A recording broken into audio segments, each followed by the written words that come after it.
अल्लामा Amini रहमतुल्लाह अलैह अल-गदीर के अंदर फरमाते हैं कि अगर शिया ने गदीर की अहमियत को समझा होता, पहले रोज़, पहले दिन, और फिर इस अहमियत को नज़र में रखकर 40 दिन ईद गदीर का जश्न मनाया होता हमने बेउनवान तशय्यो, तो हतमन फातमिया बर्पा ना होती। फातमिया बर्पा होना और फातमिया की असली वजह गदीर से फरामोशी है। दुश्मन ने तो फरामोश किया ही है, उन्होंने तो जानबूझ के किया है, लेकिन हमने जो इश्तबाह किया है कि गदीर को सही नहीं समझा और उसको अहमियत नहीं दी, उसका नतीजा फातमिया हुआ है।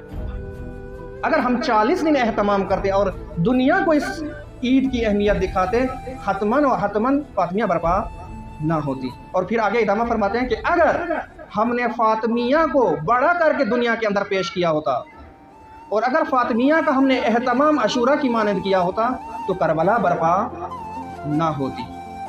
जब हमने फातमिया को अहमियत नहीं दी तो फिर उसका सबब क्या बना? करबला बर्पा हुई। लिहाजा ईद गदीर मुहिम मुनासिबात में से है।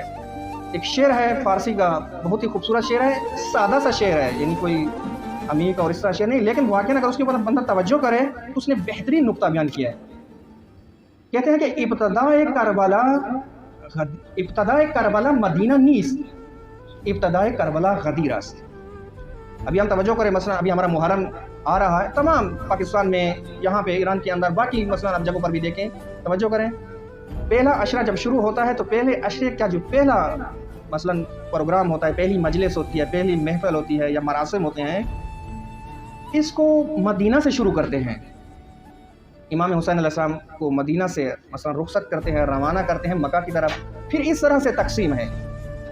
इस शेर के मजमून को अगर देखें तो ये कहते हैं कि ना, मुहर्रम को मदीना से शुरू ना करो।